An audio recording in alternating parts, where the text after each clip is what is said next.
They could do it, but there's no do requirement, it. so they don't have to Yeah. do it. So you could be the unfortunate owner of a property that is next to a business that comes in, and now you're going out to your backyard, which were all residential backyards, and now you're looking at a 10-lot parking lot and a dumpster. Okay. A business would likely require a dumpster too, so yeah. Yep. So we're just like kind of looking into the future without any complaints about this. I'm just to clarify, we're just, yeah. So, I mean, the other impetus behind this is because we just established this CBDR as a new district. This is another layer of protection for existing residential uses in that district. In B1R, we've now expanded the use of in the district. So before the last couple of years, there was only B1R on Oak Street. And now we're looking at other places in the city where there are areas or districts that have single-use residential next to single-use commercial, which would qualify for potentially a B1R zone change. Before we started using B1R and CBDR, every district in the city was either mixed use on the same parcel, only commercial, or only residential. There were no districts that you could have single use next to single use. And so because these zones are proliferating, we're looking to add this as an extra layer of protection, essentially for the residential uses.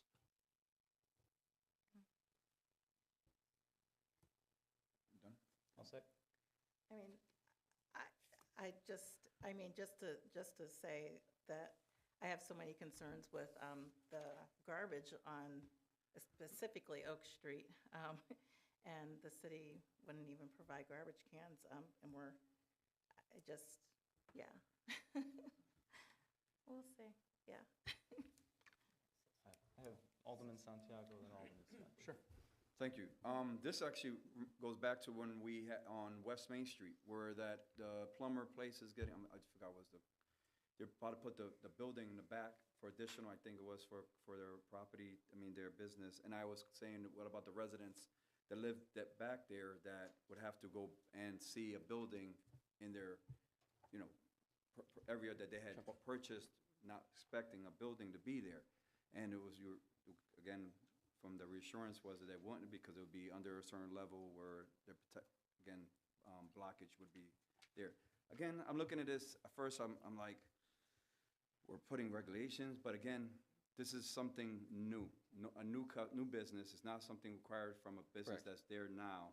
And again, another thing too is it's protection from, again, obviously if you got a resident kid, wants to run across and there's no fence and an individual is coming through the driveway from a business, since you're not, you're not protecting. So I kind of could go with it, either, different ways with it. And at this point right now, I feel like this is really not something that would need to be fighted for right now. Again, this is protection. I look at it as more for residential too, because again, at the same time, we don't want to see individuals, hanging out or smoking whatever or drinking in the business, because I've seen it. You got, you go to an area, there's people who's hanging out in the back of the business. If it's a package store, right, they're hanging out there, whatever. If there's a fencing cover and block, at least you won't be able to see that nuisance. So, there's a lot of ways to catch it from different ways. But again, I urge it. Thank you. Alderman Smedley, go ahead. Thank you. Through you to Alderwoman Scott. So the trash, this is going to help with that trash problem, because it's going to keep the trash isolated to those properties where it does blow around, like tumbleweed. I wish I could put one on my street next to my neighbor's house who operates an illegal motor vehicle business and stop his trash. But that's, part of this is going to protect that residential neighbor from the cardboard or other trash blowing into them. And like my counter partner, Alderman Santiago said, about the kids running too. I mean, there's, the traffic in and out of these parking lots sometimes is insane. So I hope that you can reconsider your position about it, and that it's going to help us with the trash in our neighborhoods. Alderwoman Scott. Okay.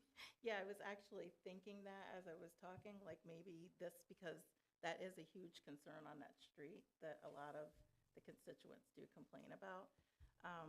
And as I was thinking about it, we couldn't get garbage cans, but maybe this will help. Maybe we could even talk to business owners that are existing about working on trying to fix some of it too. I don't know, does this actually work for Romas too? Because I heard some complaints about Romas. Does that? It doesn't, no.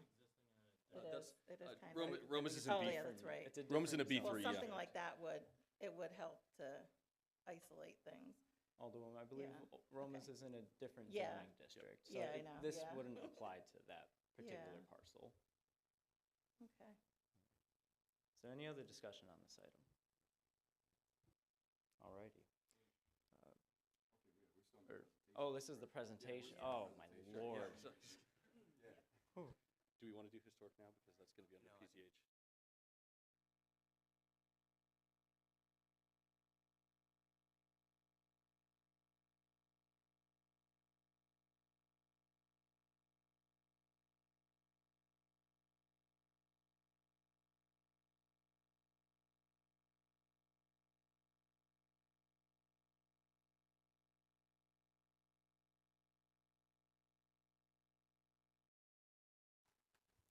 Alrighty. So if I remember correctly, somebody correct me if I'm wrong, we're on item 3 after, no, two. Don't throw me off there yet. We're on item 2, post presentation. We read into the record the City Plan Commission recommendation. We did not. This is where we are. Did you make a motion second? Okay. Yeah, All right. it's already done. All right, item number 36737, City Plan Commission recommends approval of the zoning text amendment. Operating hours between 9 a.m. to 9 p.m. are common for cannabis retail establishments, including those located in surrounding towns.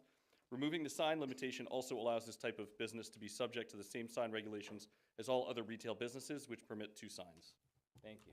And Alderman Santiago, go ahead. Only question I have is those, the sign that's out on the street, would it be same, stipulations as were if it was in a storefront? Because remember, I know there's some stipulations of lighting or certain kind of side. Yeah, sign. this is adopting the rest of the, so when we passed our original cannabis ordinance, we had adopted separate signage regulations for them. Correct. We saw some other municipalities doing it, it just seemed like good practice at the time, but because of the nature of the location of our current cannabis retail businesses, we figured they would benefit from having signage regulations akin to the rest of retail. So they're still gonna be beholden to the same regulations that any other retail establishment would be. But I'm saying because there was other stipulations too for signage for the cannabis also. There was certain state Well, yeah, I mean, we're supplanting that with the rest of our retail signage regulations. Okay. Yeah. All right, thank you. Alrighty. Any other discussion? Alderman Pabon. What's the hours gonna be for the weekends? Still gonna be the same? Yeah, 9 a.m. to 9 p.m. 9 PM? Correct. Okay, thank you. At least I know what time. Useful for public safety, Alderman Pabon. Any other discussion? Alrighty. All in favor of recommending this item back to the council with, I believe, a neutral recommendation, please say aye. Aye. All opposed, nay. Back to the council with a neutral. Alrighty, the next item on our agenda is item number 36738, to amend the sections of the zoning ordinances to clarify that a single driveway is permitted in lower density residential districts. Chair. May I have a motion? Alderman Santiago. Make a motion to move item number 36738 with a neutral recommendation. Alrighty, we have a motion to recommend this with a neutral by Alderman Santiago, seconded by Alderman Russell. And at this time, I'd like to call up Jack Benjamin back up to the podium to read into the record the City Plan Commission recommendation. Good evening. Good evening. Item number 36738. City Plan Commission recommends approval of the zoning text amendment. This proposal simply clarifies the provision allowing only one driveway in single-family districts and excludes the T district, which has some higher intensity residential uses with more than one driveway. Thank you. Is there any discussion on this one? All right, seeing none, all in favor of recommending this back to the council with a neutral recommendation, please say aye. Aye. All opposed, nay. The ayes have it.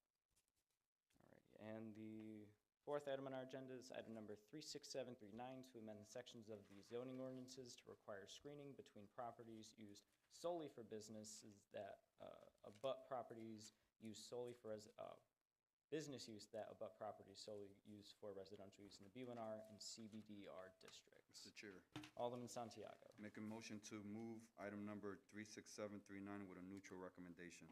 to refer. I refer. Gotcha. Thank you.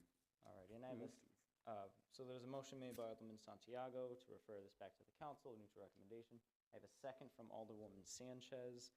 And Jack Benjamin, would you please come back to read into the record the city plan recommendation? Certainly. Item number 36739, City Plan Commission recommends approval of the zoning text amendment. Both the B1R and CBDR allow a mix of commercial and residential uses. The screening requirement applies only to properties used solely for business use that abut properties used solely for residential use. Properties with new businesses would be subject to providing the additional screening between adjacent residential properties. Thank you. Is there any discussion? Just one quick clarification again. Go ahead. This would be, when they apply for the zoning, their recommendation would be done then, correct? Correct. So they would be part of the whole map. Be part and request? parcel of your whole zoning approval process. So there won't be no surprises for them that they put the business in, and hey, by the way, you have to put a Oh, fence in. correct. No, This Yep. would be all upfront. Yep. Thank you. Any other discussion? All righty, all in favor of sending this back to the council with a neutral recommendation, please say aye. Aye. All opposed, nay. The ayes have it. Alderman Santiago, I hear a motion. Motion to adjourn. I have a second by Alderman Gibson or Malinowski. Second by Alderman Malinowski. All in favor, say aye. Aye. All opposed, nay. The ayes have it. We are adjourned at 7:13, but hang out because we have Committee on Planning, Zoning, and Housing. So voting members, please stay. 5 minutes, yeah. Yeah, exactly.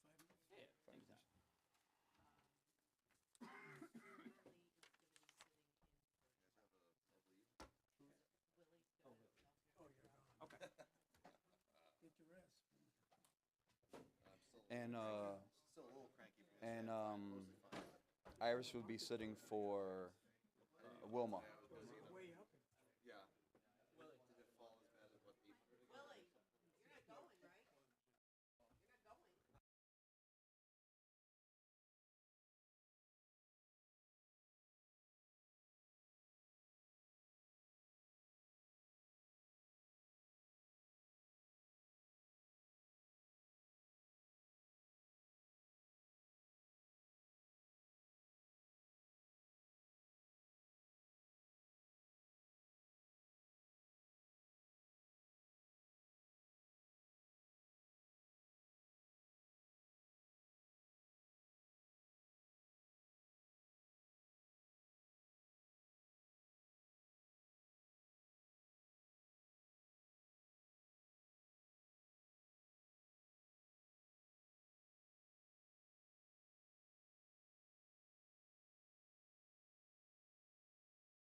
Alrighty, welcome back, everybody.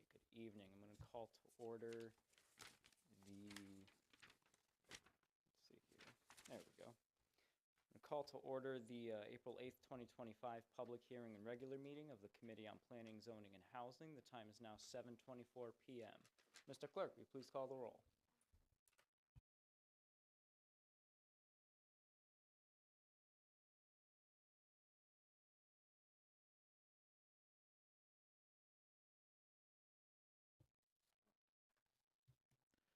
Alderman Simpson, Present.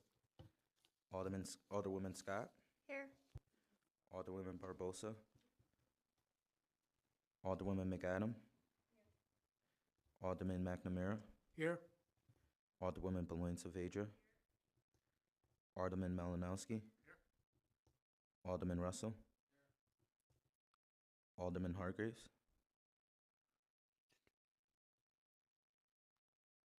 Seven's present, you have a quorum. Thank you, and just let it be known, I believe Alderman Pabon is filling in for Alderman Hargraves, and Alderwoman Sanchez is filling in for Alderwoman Barbosa. And I'm seated here as well. And Alderman Smedley is seated. I'm just here Anyone for else? prettiness. And Same. Alderman Santiago. Alrighty.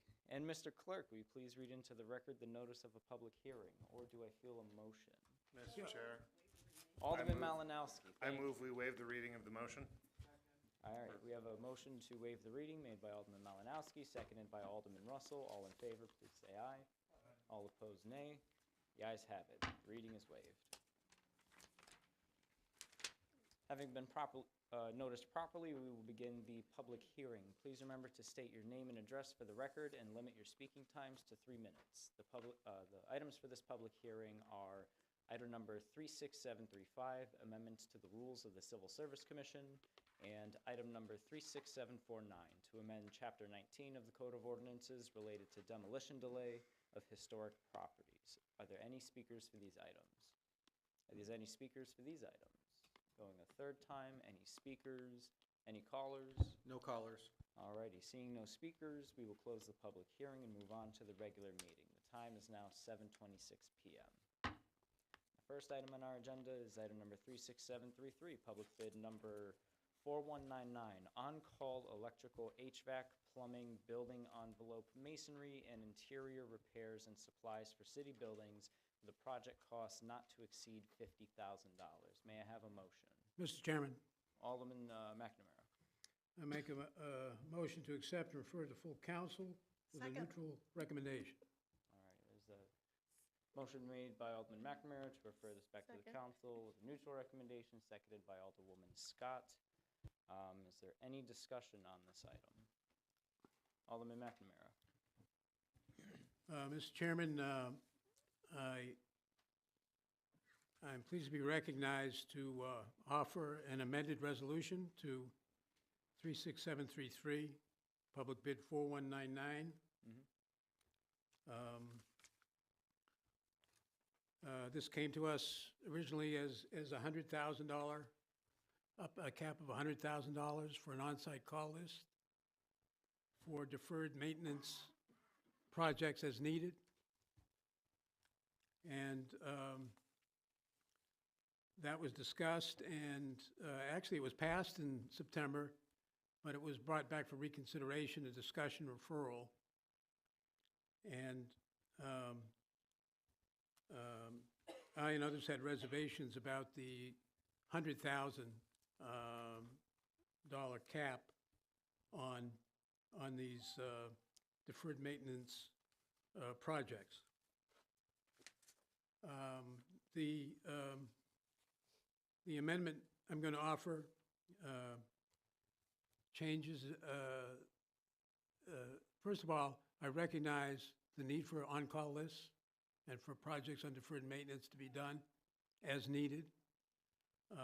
And as we've reviewed, the ordinance for any emergency empowers the mayor and the council to act immediately. And these, the pros of an on-call list to keep up with facilities are that it things can be done in a more timely manner. Maybe not emergencies, but they can be done in a more timely manner. And it provides some continuity over time. So I'm prepared to approve this list, a list to do this work, but submit the following amendment or resolution, amendments to the resolution. These the changes are as follows. They change the time period from a two-year period with option to extend over 3 years, 1 year at a time, and changes it to, for the period ending June 30th, 2026. The second change is that the projects shall be capped at $37,500 rather than the new $50,000 cap that we received in February. I think there may be in one meeting canceled where this was going to be taken up, I'm not sure. And so appreciate the submission of the $50,000 one. It also, in reviewing the mayor, the administration's March 19th memo on the need for an all-call list, it has a clause where the expenditures are detailed.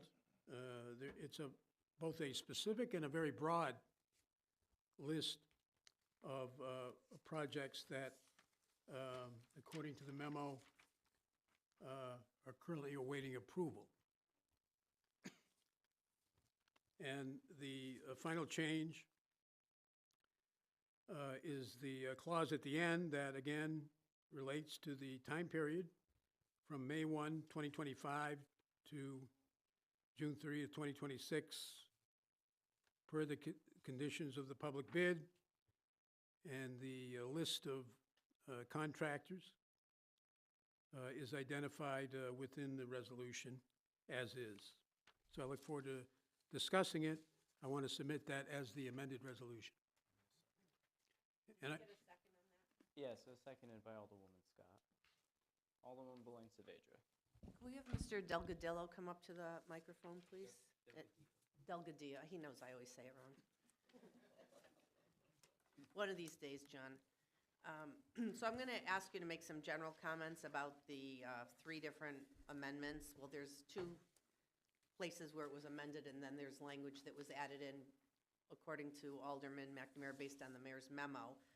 But I'd like you to address the proposed changes and then also address the purpose and the benefits to having an on-call list.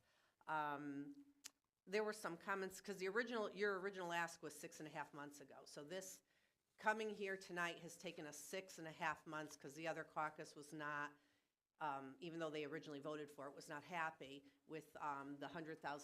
Then we went back to 50. Now here we are 6.5 months later. So can you just talk to these amendments and how business can be conducted with these amendments, and then also talk about the benefit to the small business person that is part of your on-call list? Yes, thank you, through you, Chair. The first portion being the amount, I believe, the 37.5 change. The original request, obviously going in at 100, was just due to the increasing costs. Again, I used to have this on-call list. It existed for many years. It was a little bit more specific to building infrastructure versus more of the HVAC electrical now that I've added into it, and that always existed at 50,000. So with rising costs, I felt that going up to 100 was not going to be, felt that it was appropriate. Again, every project that would go through this process does come to council as a resolution where I would share the prices received to date and obviously brought to you guys for approval. So obviously that was tabled, and here we are, or approved, tabled, whatever.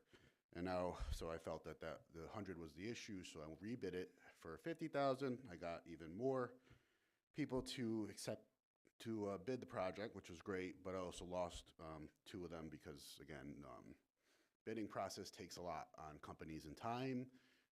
Obviously, a lot of these companies felt like we're playing games. We're going out for 3 different bids for this, so it seems very weird. So it, obviously, we had to explain to them, what was going on, and, we did, because we wanted to make sure that we had this list. Because as Mr. McNamara said, that list of projects that not necessarily are pending on this, but would rely on this to function in an appropriate manner. What was the next after? Oh, the year. Yeah, to, the fact that this has taken this long, and then for only to give me 1 year, and then I don't know what happens after that year. I'm going to, again, request everybody to bid it over again. Usually, every contract or bid we do with this type of work is usually a significant amount of 2 to 3 years with the option to renew. The city's option to renew is based on, the quality of work, the pricing, their availability. A lot of things are cut into those factors. We don't just say, hey, okay, let's renew. The bidding process obviously makes it a clear list and makes us feel comfortable who we're working with, but then also the renewals are put into consideration as well. So giving me no option to renew after 1 year, again, the bid process takes time. So just takes more time on me to try to develop this list again. So I don't love that idea, but that's understandable. I don't understand why the fiscal year matters. But again, that's up to you guys on how you would like to approve it. What's the third item? I apologize. Through you, Mr. Chair. It was the additional language taken from the mayor's memo. I just wasn't sure. I don't think the memo was meant to be all-inclusive, so I want to make sure that the language here isn't going to tie your hands on any other project that you'd like to use the bid list for that may not be included in this added language. Yeah, that language that was provided, that was, like I said, just kind of specific to what I have, within the next year in mind to spend money on. Projects that either are failing, don't meet current, state-of-the-art technology, code, et cetera. So every service call that used to be a couple $100 now is no near $2,000-3,000. I get travel fees, I get service fees, I get a fuel fee, then I get their time, and then I got to pay for parts. So, $7,500 doesn't really cut it anymore. So again, this list again gives us the capability of doing that. Can I so ask, that's why- through you, Mr. Chair, sorry, John, the bid list is an actual bid. So it's not that these companies that are on the list have avoided the process of bidding. So we used to do everything individually if it's $7,500 or more, but this was still an actual legitimate bill. It's a legal legitimate list, bid. So these are real bids from real companies, which just means you don't have to individualize the bidding process for smaller projects, correct? That is correct. So a lot of the companies you see here don't have the administrative side to properly bid projects, nor would they waste their time on a $10,000 project or a $15,000 project or a $20,000 project, either because they don't have the administrative side or they know they're not going to be the low bid. So what happens to me then, and the reason I am waiting on some of these projects, I stated that I could have done them, but why I am waiting on some of these projects is I'm trying to save the city money here. If I bid this project out and I get one bidder, and that bidder is $20,000 more than anybody on this list, I technically have to go with that person. And if that's what you want me to do and spend that much more money on a project and waste more city tax dollars for a project because I have to go through the bid list, then that's what I'll do. But again, my budget's very limited. So I like to make sure that I am getting the most competitive price, which prices, again, that I would be sharing with all of you here to make sure that you're aware that I am not just picking and choosing who I want, which I'm not sure if that's what is thought is happening in this situation. But yeah, I'm trying to get the best price for the city. I'm trying to get the best contractor for the city. I'm sure there's some people here that understand what low bid work does sometimes. Low bid work has cost the city hundreds of thousands of dollars on many projects because we picked the low bidder. And yeah, they're cheaper, but what happens in the end? Change orders, crazy results, on a not satisfied product at the end. It's not good practice. So this lists, again, major projects, major renovation, you could weed it out. You could figure it out the right way. But on the smaller side projects like this, local companies, local abilities, not just some major GC company that has to pick a million different subs to get the project done. This bid provides me that option to get that type of work done. And So John, this passes, all right, and you put something out that's like a $25,000 a bid, and you go to this list and you pick somebody who's on the list. Then what happens? Do you come back to the council? Do you get to just take from this list and go on your merry way and spend the money? Or do you still have to come back to the council as if it was an individualized bid and ask us to approve the expenditure? That's correct. That's always how I've done it in the past. That's how we've done it with the other on-call that we use for A&E and consultant services. For the most part, at least I have. I get pricing for certain projects. I could meet the contractor there at not a specific time or rate. With the bidding process, you have to set a date, and that date, everybody has to make it. If certain people can't make that date, they can't bid the project. So then if they can't send somebody there, they don't have the staff to send somebody there, they don't have the staff to put somebody together, you lose that opportunity to get that price in. So with this, I can meet people at my leisure, at my availability, or my staff's availability to meet them there, show them the project one-on-one, and then for them to properly bid the price. Once I get all those prices that I receive from the applicable contractors on the list, I then present it to you and make my recommendation on who I would select. One more question through you, Mr. Chair, and then I'm done. John, you're not the only department head who uses an on-call list, correct? No, and I wouldn't be the only department head using this list either. Public Works would probably utilize this list. Parks and Rec would utilize this list. Parks and Rec probably could have used some of this work on the Martha Hart Gate Yes. project that you guys were adamant about before. We probably could have done it a different way, but it is what it is. This is not, everybody uses the other on-call list. I utilize this list. And then, what other people are doing, statewide is everybody uses the state DAS contract list, right? So that's an easy way of going about it as well. What bidding process, are you guys familiar with that bidding process any different than this bidding process? I know I vetted these companies. I know who they are. If I have to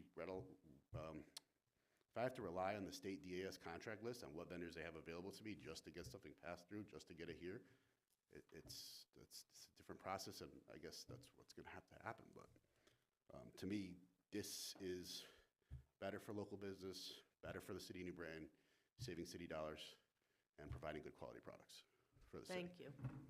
Mr. Chair. Alderman Smedley. Thank you, sir. So, I want to start off by mentioning that beyond the departments that Mr. Deal listed, the school district will follow suit and approve this, well, hopefully approve it. It'll be presented by my department to the school Board of Education for approval so that we can also utilize this list. We actually execute a lot more projects than Mr. Deal does, and this would be a huge help to our staff in the facilities department because we also don't have the staff and resources to bid out all of these projects on an individual basis all the time. So to have the ability to use the on-call list and call the electricians or the HVAC companies or the security companies that were bid out for those specific criteria is a huge help to us to get the best price quickly and at the best price. I just have a couple questions, Mr. Degadio, just for some clarification. Alderwoman Saavedra asked you about your interpretation of how this process works once we vote on this amendment and then this resolution. But can you define that a little bit more for me? Now, the way I understand it, you've bid out this work, and I'll get real specific and in the mud. You said to these contractors, I need to know how much it costs for this type of air handling unit, correct? Correct. So you've gotten the prices from, I don't know, we'll say, it says you emailed 76, and emailed 76 folks and mailed 28 contractors for these bids. So you've gotten a pretty huge number of responses, I imagine, from that on pricing for the items that you bid out specifically. Well, this list is, the only responding amount was. Correct, but my 22. point is that you advertised Yes, it of course. Oh, yeah, broadly. yeah. Yes, oh, yeah. In a publication on the state website, I imagine. Oh, yeah. So this returned list then are probably the best local prices, Correct. right? And I can attest to that because I do this work for the school district. So when I go out and I ask for a bid for an air handling unit, and this is going to jump back to something you said earlier, you said if you have to go out to bid and somebody comes in $20,000 higher, you have to go with them. That's correct. Can you define that a little bit more? Because I think there's some confusion on the council about that. So when a project is bid, which I've seen projects get one bid, I've seen projects get 3 bids, I've seen projects get no bids. But say it's one or two bids, you're at the mercy of that lowest bidder.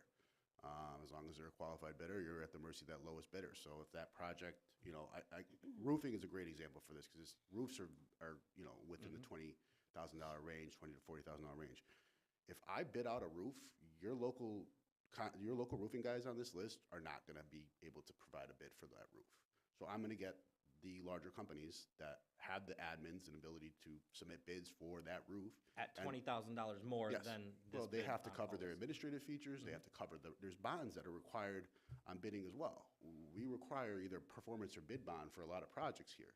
That's at a cost the city has to pay. Usually Because 5% they're gonna of the carry it, they're gonna carry it on their project end, because they know we're gonna have to hold it for them. So that's an increased cost for us as well. So you just answered right there, and through you, Mr. Chairman, if I could, using the on-call list allows local smaller companies, mom and pop shops, to bid on projects that they are certified most likely with a permit to do the work or a license to do the work.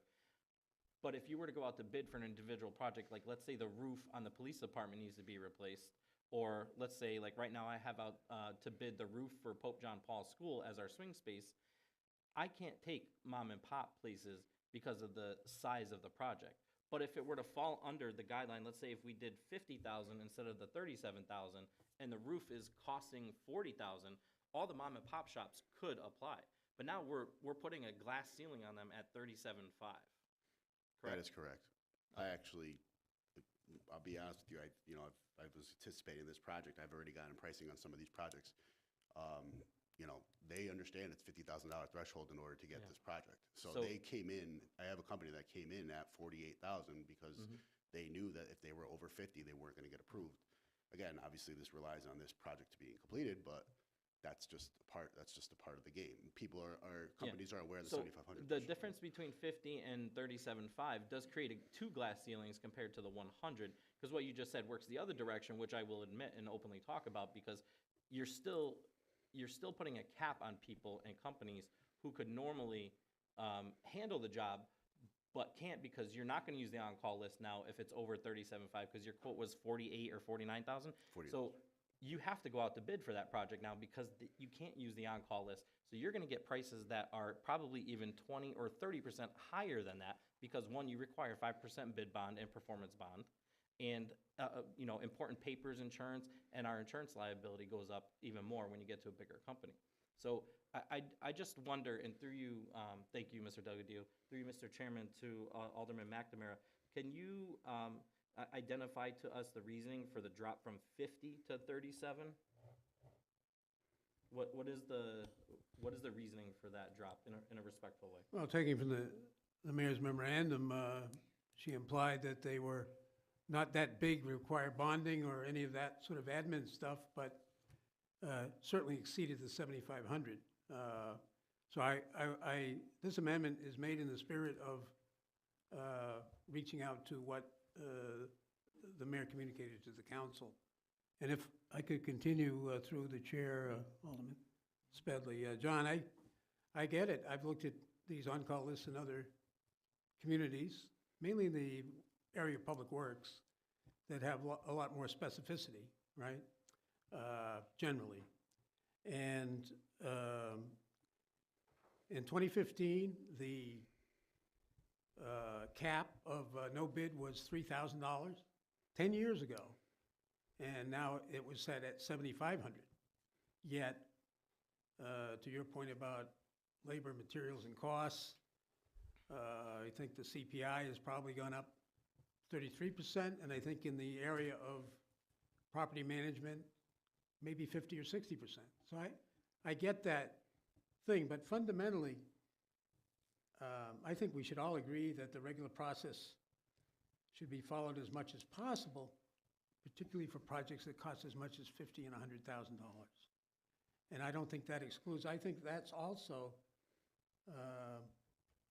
the best responsible competitive bid is also in the interest of fairness to businesses in our community. So I fundamentally think that in a perfect world, we'd do that kind of bidding. But I get, as needed, you got deferred maintenance that comes up on a regular basis. And so trying to meet it halfway here, sticking to that principle that many projects could be completed. And in my view, I think as you've sort of suggested, some of these projects could have been done weeks and months ago through the regular process. And I think the amendment is made in that spirit to get it going, to look at it, 18 months, agreed, and then it can be revisited by the next council and the next mayor in terms of what happens then. I think that's the rollout I'd like to see.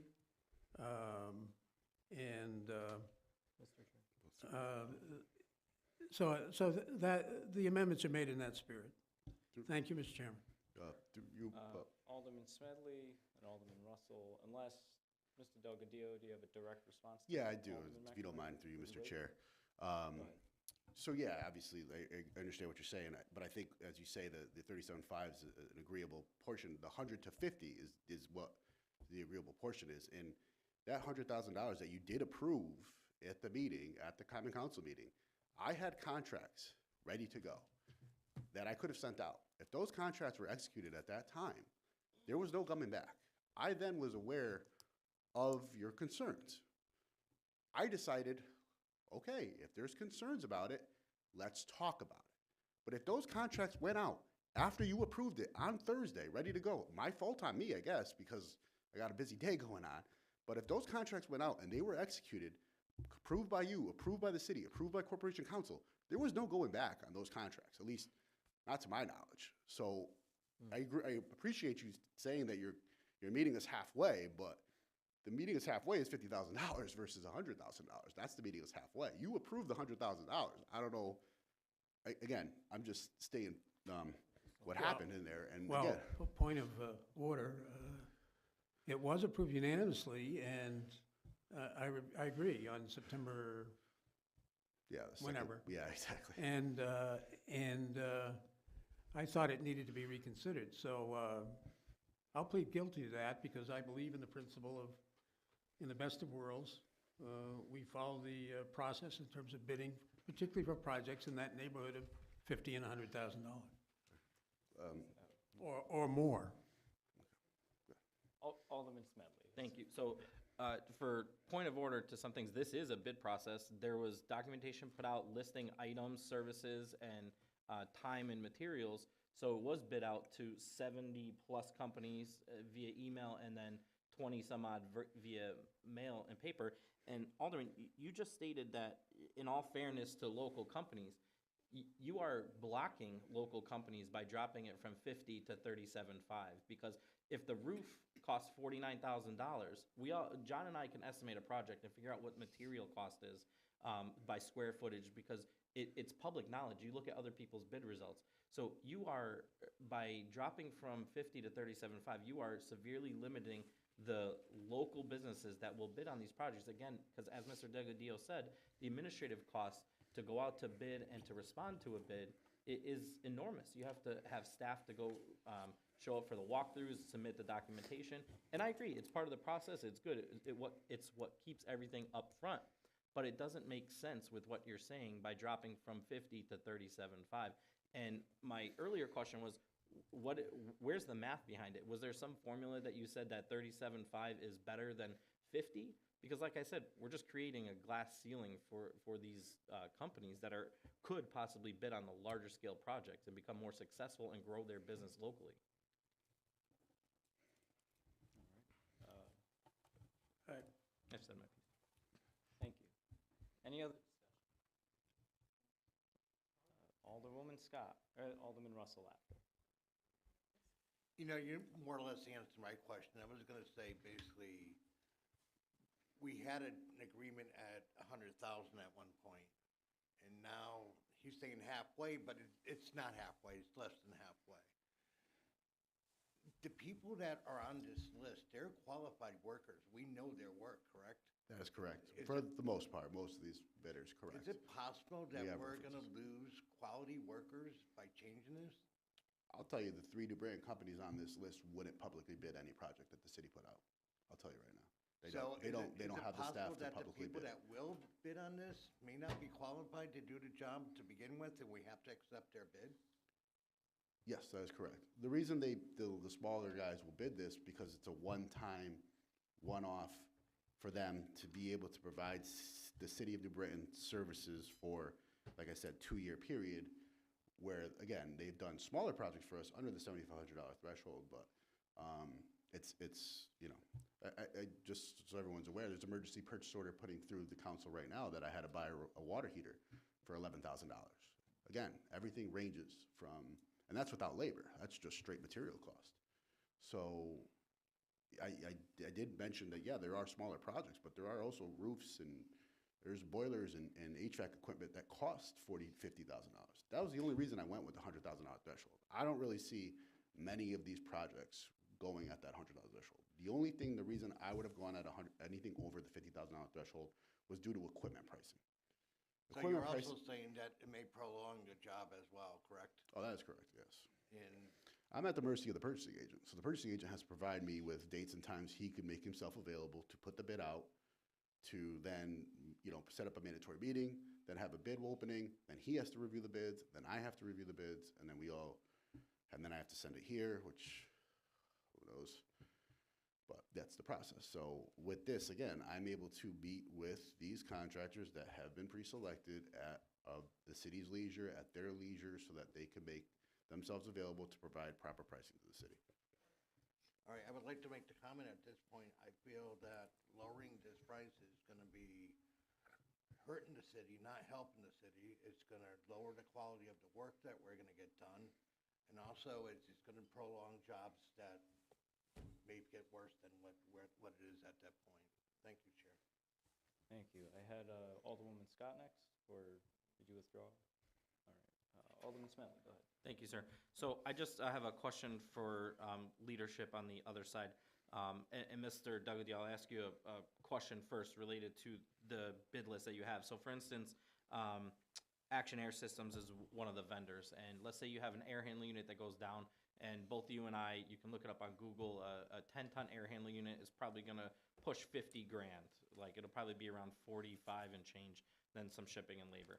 So can you, with this, when it's approved tonight by the council at 37.5, bad example, let me back up. Let's say the air handling unit costs $29,000, a smaller one. I just want to say, it wouldn't be approved by the council tonight. This is just a referral. Correct. So let's say tomorrow it gets approved by the council after being referred, and you go out for a project, an air handling unit costs $29,000, right? And that's it for the project cost, $29,000. The council will possibly have approved 37.5 tomorrow as your threshold. What is the council's interpretation of what happens next? Does Mr. Duggadillo then have the authority, because he went out to bid on an on-call list, to issue a contract and a purchase order? Or does this council believe that he has to come to the council with that contract and cost to be approved? I believe you clarified that earlier. I'm asking the leadership on the other side, Mr. Chairman. Mr. Chair? Alderman Santiago? So now you're saying, let me ask the question again, I'm sorry. Yeah, sure. So if air handling unit project is $29,000, tomorrow, hopefully, the council will unanimously approve this with a 37.5 threshold. Does Mr. Duggadillo have to come to this council at the next meeting with the cost estimate for $29,000 for approval? Well, 29,000 is what is under the Can you bring your Correct. answer to the mic, please? Sorry, there is. Sorry. Sorry, Mom. So the 37.5 is the threshold. So you're, technically, you're gonna take the person that's doing the 29,000, and Yep. again, you said you will be submitting the resolution saying that this entity is accepting this job, and we're approving it. So what's the question? So my question is, does Mr. Duggadillo have to submit a resolution saying that he's replacing an air handling unit for $29,000 next month after we pass this tomorrow, if we pass it tomorrow?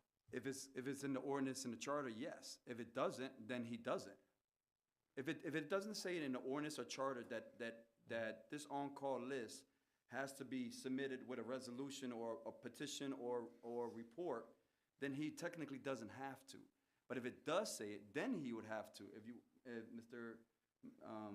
Thank you. Corporate counsel, if this is correct, it has to reflect the charter or the ordinance for him to, if it's a report, if it's a request on the ordinance or the charter that says that this, the department has to report because of the on-call, then he would have to report it. But if it doesn't say it on there, he does not have to, correct? I'm happy to answer. Can someone just turn off their microphone? I'll shut up. I cut everybody, go ahead. Thank you. So my understanding is, this is an on-call list. We're authorizing agreements with this list, and that we would hire them for emergencies and for expenditures not to exceed $37,500.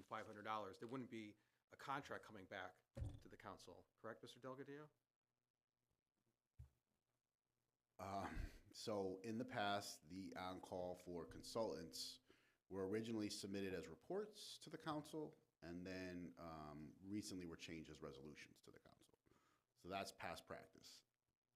I just follow practice. I just follow Yeah, what other just- people did. So that's my only ability to. Just with council and John, through you, Go ahead. I think it would come back as a report, not a resolution of what's been done. At least that's Okay. the way I think the DPW comes through, if I'm, I could be corrected, but that's the way it is. I don't want to leap to something else, but again, the other option is following the regular process of bidding for projects to be done. And I think responsible bidders, businesses can respond to that as long as they're responsible bidders.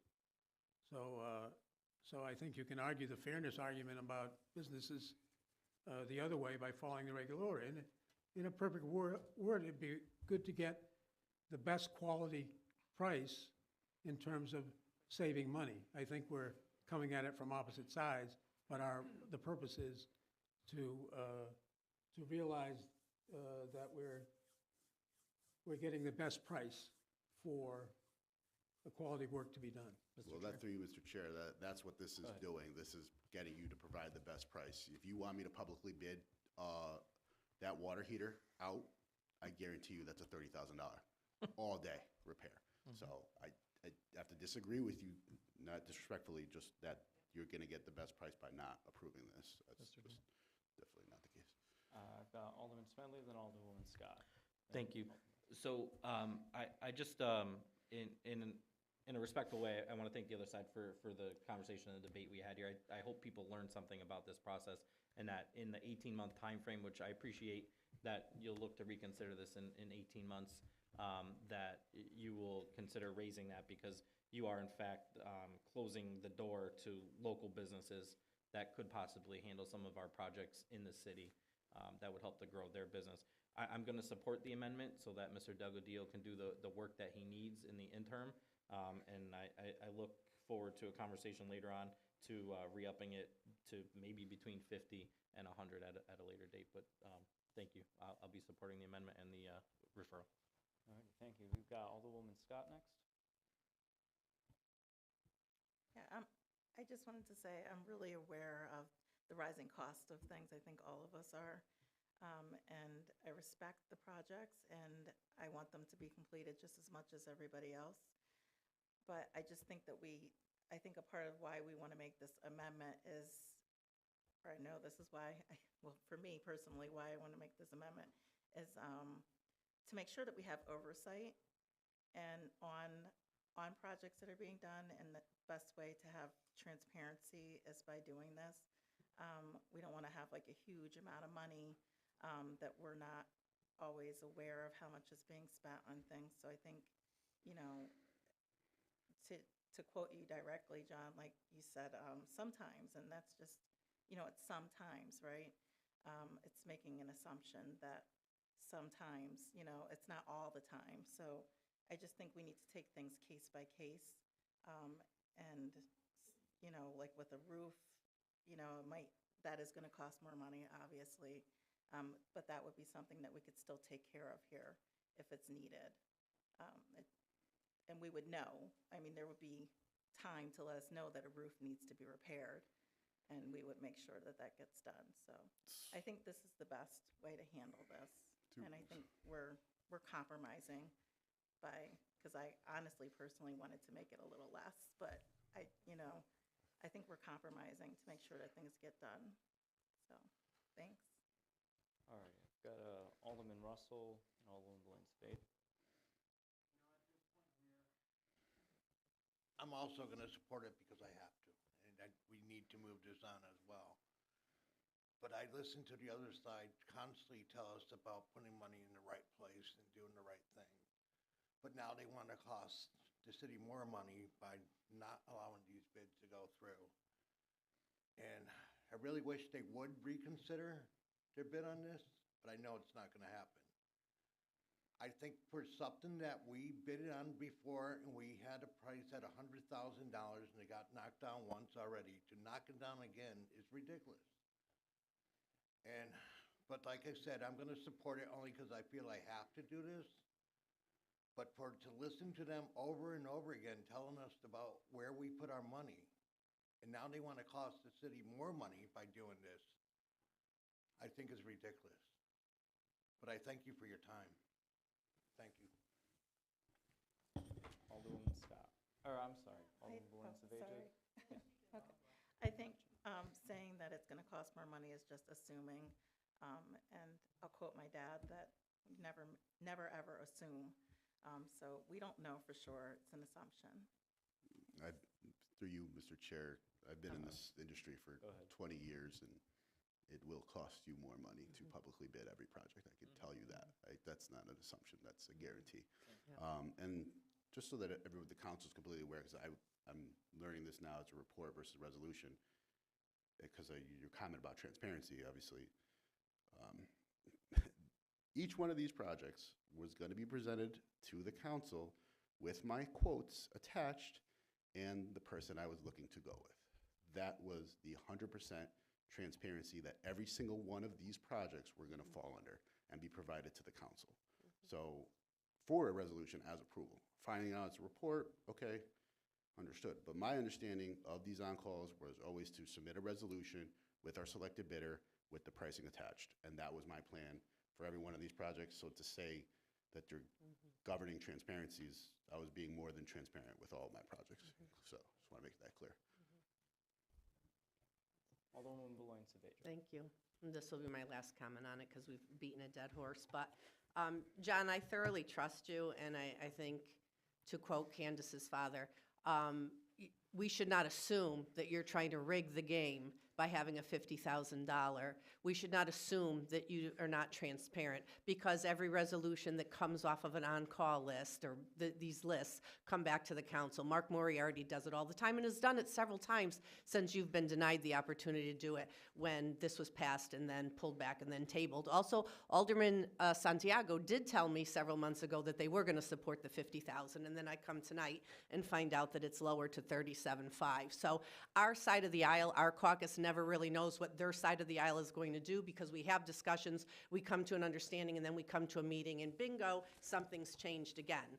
So the only reason I'm supporting this is not because I believe anything, any part of their arguments. They have a one-vote advantage, and the math works in their favor. So I could vote no, and my vote no would not stop this from moving forward, and I don't want them to then table it again, because that's a usual play out of their playbook, to table things to really keep business from moving in the city. So our caucus, most likely, most of our members at least, are going to support this only to see business moving forward, even though it should be at the $50,000.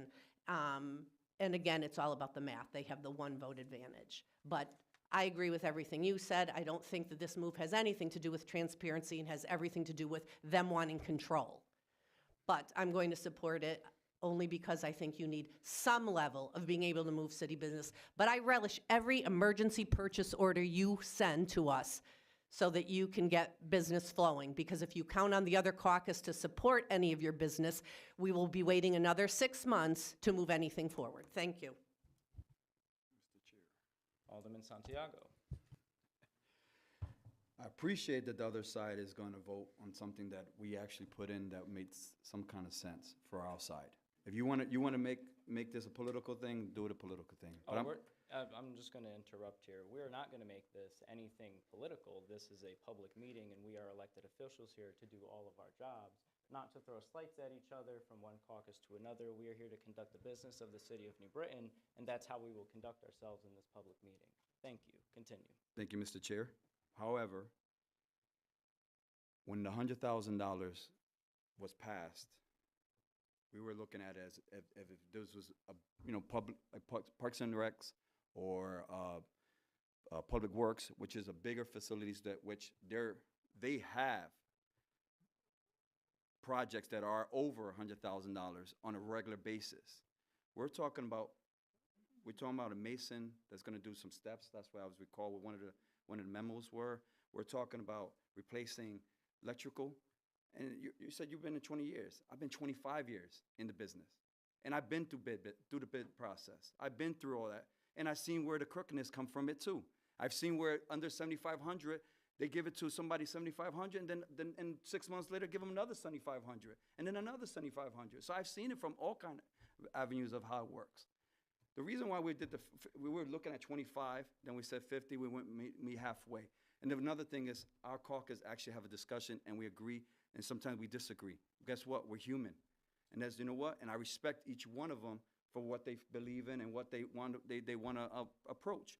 And at the same time, that's why we met with the compromise of 35.5. Because I'm sorry, 37.5.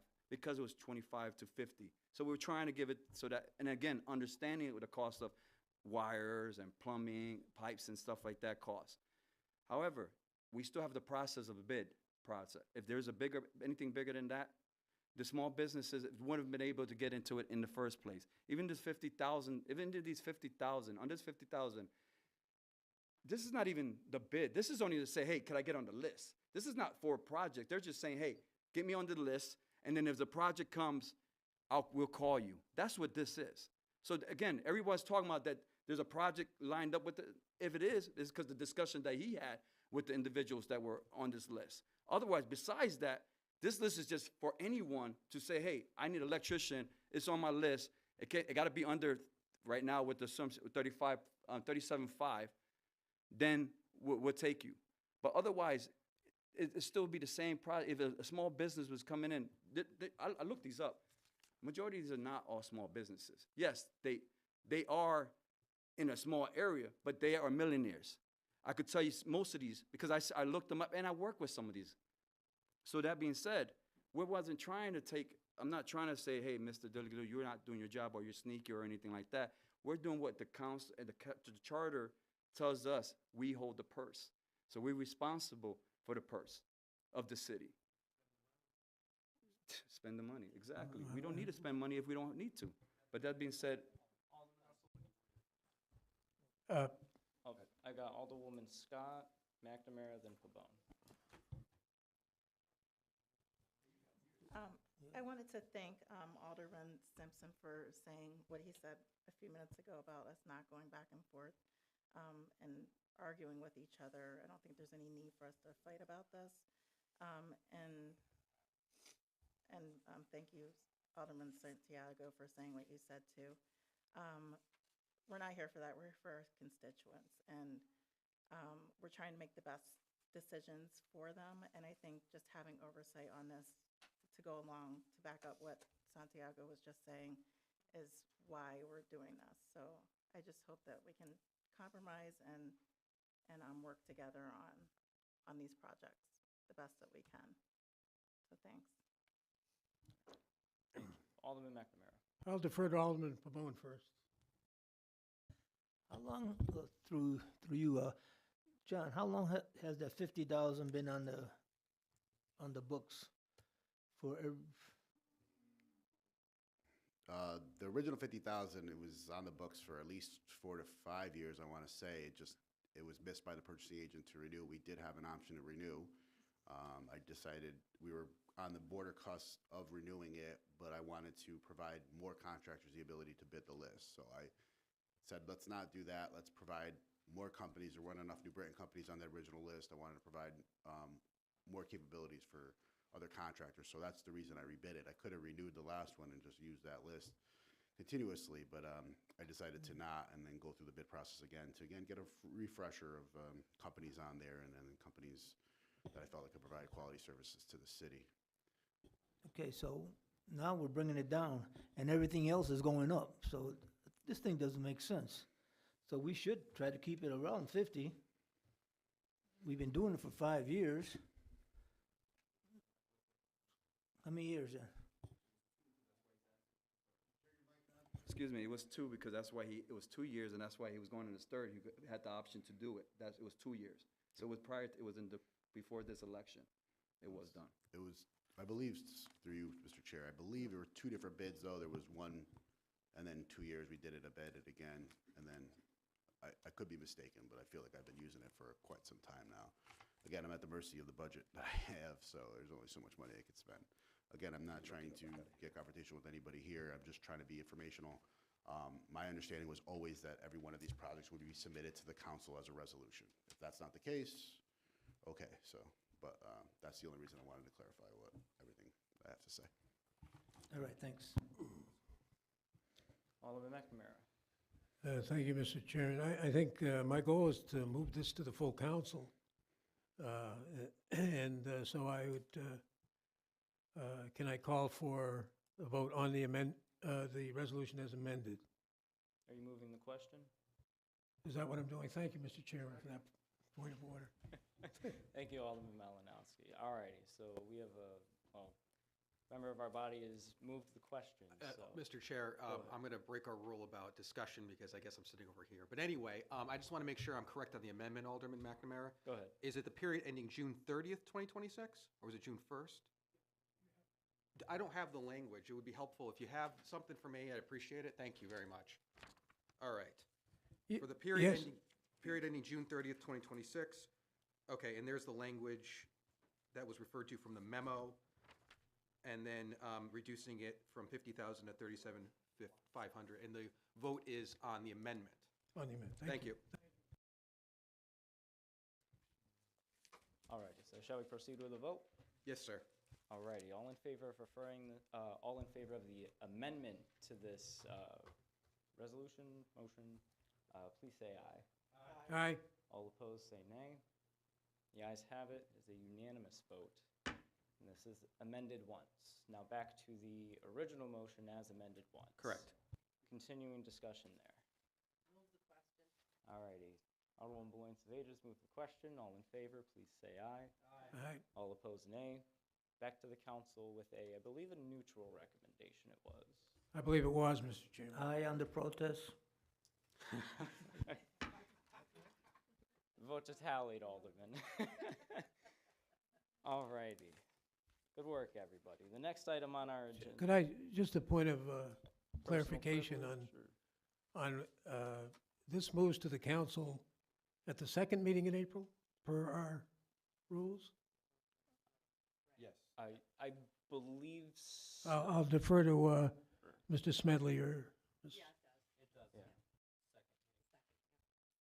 All right. All set? All right. The next item on our agenda is item number 36735, amendments to the Civil Service Commission. May I have a motion? All right, we have a motion to send this back to the council with a neutral recommendation made by Alderwoman Beloin-Sevages, seconded by Alderman Pabon.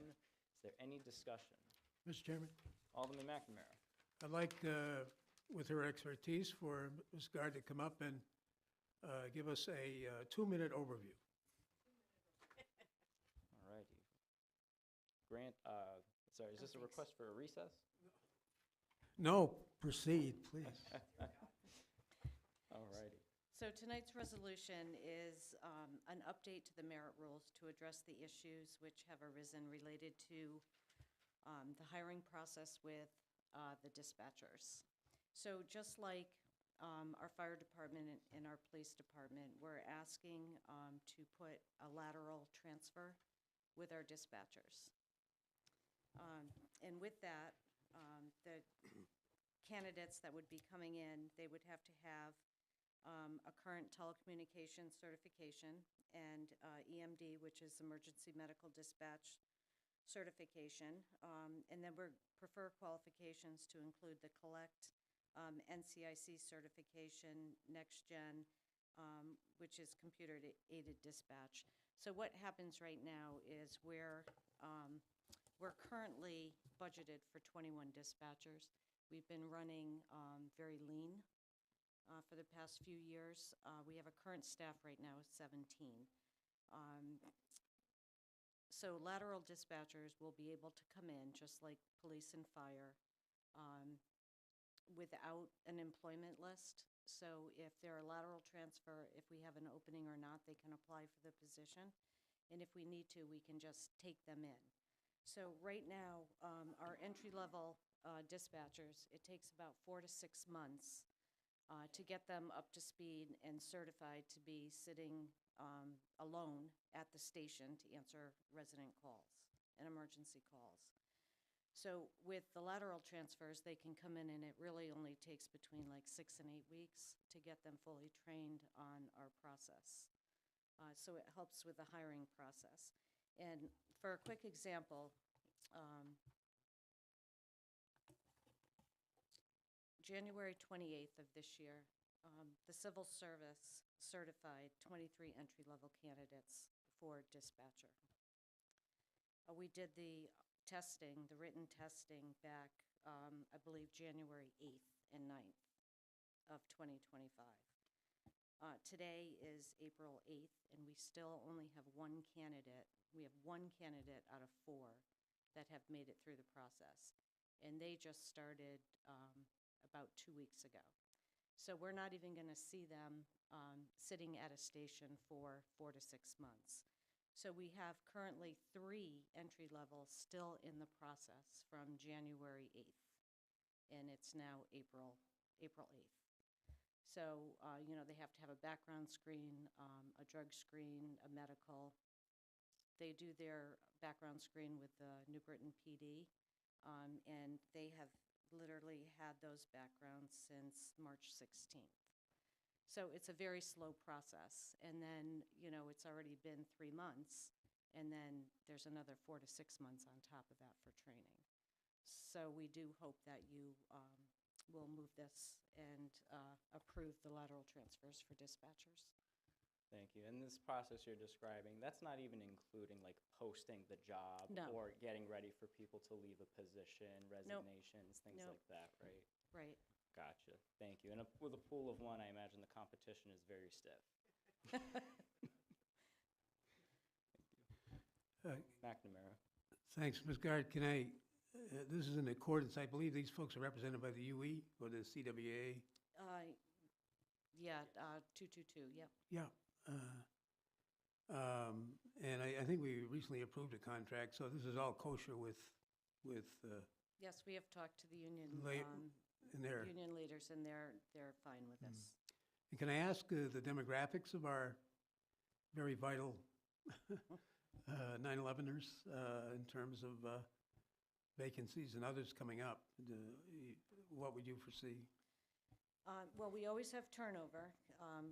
Like I said, we have budgeted for 21. We have 17 right now. Yeah. That includes our new hire, and we have 3 others. So out of those 4, honestly, 1 or 2 are not going to make it. So we always have openings, and we have 2 that are looking to retire in June. So the lateral process is just one more opportunity we have to fill these positions.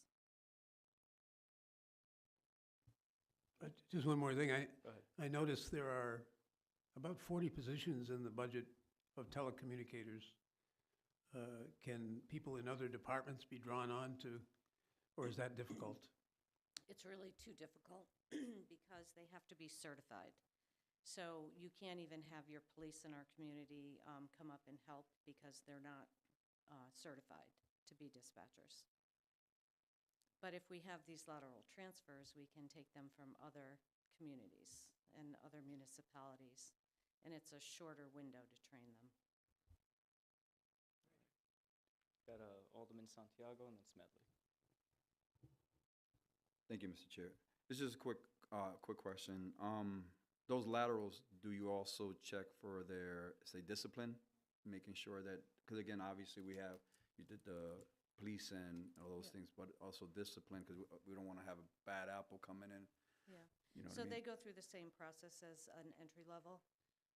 They would do the PD background screen, they do the drug screen, the medical, and the PD does a full background check, even going door to door to their neighbors. Okay, Yeah, thank you. It's pretty intense. Alderman Smedley. Alderman Santiago stole my first question, but my second question was not people's birth age, but what is the age of people's employment in the room, the high end? How many people have been there 25 or more years? I would say, I know I'm putting you on the spot, I'm sorry. yeah. Yeah, 4 to 5 we have left that are probably 25 years or more that already could retire if they'd like to. It's been 15 years since I worked in the room, so they've been there quite a long time. They were there a long time when I was there. Thank you. So my point on that question was there's more looking to retire probably soon after the 2 that you know of right now. Potentially. And we'll need the churn rate, so it'll make it easier for you. Thank you. Thank you. Is there any other discussion on this item? Alderman Pabot. Thank you. Through you. Linda, do you know what's the problem? Why so many people leave that job? It's a high-stress job. It's a high-stress job. Yeah, probably, you're always working with residents that are at their worst, not at their best. And the shifts as well, because it's a bid shift, so a lot of our new people end up on the 3rd shift or 2nd shift. And sometimes it's just not doable for them. But do they go to other departments once they leave New Britain? They usually, they do get jobs in other municipalities that pay more. Well, I ain't gonna say nothing because I get in trouble, but. Thank you for keeping civility. Any other discussion? Alderwoman Scott. How much do they get paid? Around, what's the average? Yeah, 51 to 52.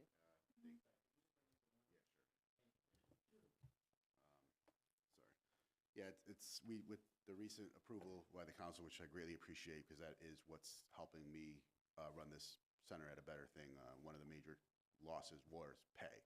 People would leave us for pay or to work closer to their home. We had people from Bridgeport, Thomaston, driving all in, and they would usually go somewhere closer to home, somewhere less busy. New Britain has one of the busiest 911 centers in the state, for sure, with the staffing level that we have. So you could go to a smaller town and make a lot more money, typically, sometimes. So that's what happened typically. To your question with the union approval, which I greatly appreciate, again, that occurred, you're starting around 51, 52 with no differential, and then or 53, and then you, by the time your 1-year renewal, you'll be at 57,000, which is more competitive to our surrounding towns, for sure. And with this expectation that we can foresee like some retirements in the future, right? Is there a jobs program to get local folks to fill these positions? Because if we have people coming from, an hour and 2 hours away, maybe we can cut down on the turnover rate through a local hiring process. We always look to hire New Britain residents first, especially in dispatch. It's hard to find individuals that want to work today, just to put it out there. But we are having a job fair, participating in a job fair on April 24th, and that's one of the descriptions that we'll be bringing with us. Thank you. Is there any other discussion? I've got Alderwoman Scott and then Russell. What do you guys do to help the employees with the stress? Do you have any? They have EAP. Okay. Sorry, what's an EAP? Employee Assistance Plan, so they can, oh, okay, sorry. So there's an employee assistance program. I know that you've been doing a lot of work with them. If I can just help answer that question a little bit further. Go ahead. So beyond that, there's regular debriefs if there's major incidents with everybody who's involved in one of the conference rooms to help the employee deal with the stress of what just happened on the phone with them. In addition to that, there's a gym specifically up there for the dispatchers, and they have a nice lounge where they can take their breaks. There's even showers if they want to take a shower up there. Yep. So, I'm willing to come in and do some stress management with them if Wonderful. talk, yeah. Free of Alderman, charge. Alderman Russell. Oh, she basically stole my question. I was gonna ask you about stress management as well. What is the average lifespan of an employee? I mean, Of a dispatcher? yeah. Like, how long are No, I they don't mean here? I don't mean life in general. I mean with the job itself. Oh, I don't know, about 10, 15 years? So But do we usually? we've had some that have been here for 25. Right, Just- so, and that's, Alderman Russell, just for clarification, you're asking what is somebody's length of employment? Employment, Not right, the, yes. there we go, thank you. so you're saying the average is to 10 to 15 years, or? So most people that get hired will last that long? It's definitely, I passed my, you can either do the job or you can't. It's a Okay. passion. It's one of those passionate jobs where you have to really love what you do. I personally could not do it because I don't deal with emergencies or crisis, or I would not be able to do that on a So on daily an average, basis. how many people do we have to hire within a year? Well, right now, we have 4 that we need to hire. That- I have- That's average? I have 3 in the process right now, since January. So we're still waiting to get them cleared to hire. Okay, thank you. Any other discussion? Alrighty, thank you. All in favor of referring this back to the council with, I believe, a neutral recommendation, please say aye. Aye. All opposed, nay. The ayes have it. Back to the council as a neutral. And the next item on our agenda is item number 36749, to amend the chapter 19 of the Code of Ordinances related to demolition delay of historic properties. May I have a motion? Alderman Smedley. Oh, yeah, gotcha. Thank you. Alderman Malinowski. Mr. Chair, I make a motion to accept and refer this item to the full council with a neutral recommendation. second. Thank you. We have a second from Alderman McNamara on the motion to refer this back with a neutral recommendation made by Alderman Malinowski and Jack Benjamin. Thank you so much for hanging out with us tonight. Come back up for the final time to make a presentation. Absolutely, we're going to be really brief. So Thank you. you're very welcome. This is really just updating. We had a 1996 list of historic properties in the city that were subject to our Historic Preservation Commission's demolition delay, meaning should one of these historic properties be proposed for demolition, we can put at least 6-month, if not longer, moratorium on demolishing that structure. That's really what this list, that's the power that this list has. The actual amendment itself to the Code of Ordinances is very minimal. It's deleting 2 references to the 1996 inventory and replacing it with what we're calling the 2025 list. My staff, Jeff Cormier, Jacob Colbath, and we had an intern work on this. They did a wonderful job. They really modernized this list of historic properties. So it's just using this now as the governing document for demolition delays. Thank you. Is there any discussion on this item? All right, I will say thank you for, Alderman Pavone, sorry. Got to ask a question. Is churches included in that package there? Yeah, sure. If they are of historic significance and or in a historic district, then they're in this document. Isn't it? All right, thank you. This is a list of hundreds and hundreds of properties in the city. Most likely, all of our churches did have historic significance and would be subject to that demolition delay. Okay. I believe Alderwoman Beloin-Savedra. Now that Willie did it, because it's our parish. St. Peter's is part of our parish. Thanks, Willie. So what happens when there's a demolition delay? What happens? So a demolition delay allows there to be essentially comment or public input on a proposed demolition project. In the case of St. Peter's, that went in front of Historic Commission. There was a structural report done that showed essentially imminent danger of collapse. And so the Historic Commission took that information and decided not to impose a demolition delay, which they do have the power to do. Okay, thank you for that clarification. Thank you. Any other discussion? Well, as somebody who gets stuck making the lists, I really appreciate you guys updating the list older than I am. Thank you. Alrighty. Seeing no further discussion, all in favor of referring this back to the council with a neutral recommendation, say aye. Aye. All opposed, nay. Back to the council with a neutral recommendation. The ayes have it. We have a motion to adjourn by Alderman Russell, seconded by Alderwoman McAdam. All in favor, please say aye. Aye. All opposed, nay. The ayes have it. Time is now 8:34. Have a wonderful night.